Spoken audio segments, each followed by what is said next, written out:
Ჩართეთ სიმართლე ამ სახელწოდებით საინფორმაციო გამაფრთხილებელი აქცია ქართული ოცნების წევრებმა ბათუმში საკაბელო მაუწყებლის TV-ას ოფისთან გამართეს და სამაუწყებლო ქსელში ტელეკომპანიებს მეცხრე არხის მაესტროსა და კავკასიის ჩართვა მოითხოვეს.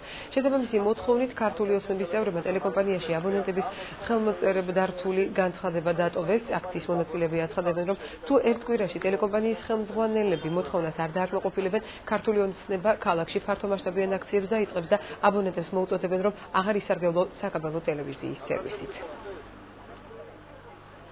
ჩვენ ვიმართეთ საკაბელო ტელევიზიას მოთხოვნით, ასე ვთქვათ, მოქალაქეების, როგორც აბონენტებმა და როგორც მოქალაქეებმა, რომ მათ ჩართონ საკუთარ სამაუწყებლო ქსელში ტელეკომპანია კავკასია, მაესტრო და მეცხრე არხი. იმიტომ რომ ეს არის ტელეკომპანიები, დამოუკიდებელი ტელეკომპანიები, რომლებიც ამბობენ სიმართლეს და ეწევიან მოსახლეობის ინფორმირებას. არ დაკმაყოფილდა მოთხოვნები დავიწყებთ ხელმოწერების შეგროვებას და უარს შევქმნით კამპანიას დავიწყებთ იმის შესახებ, რომ აბონენტებმა უარი განაცხადონ ამ არხის საკაბელო არხის მომსახურებაზე.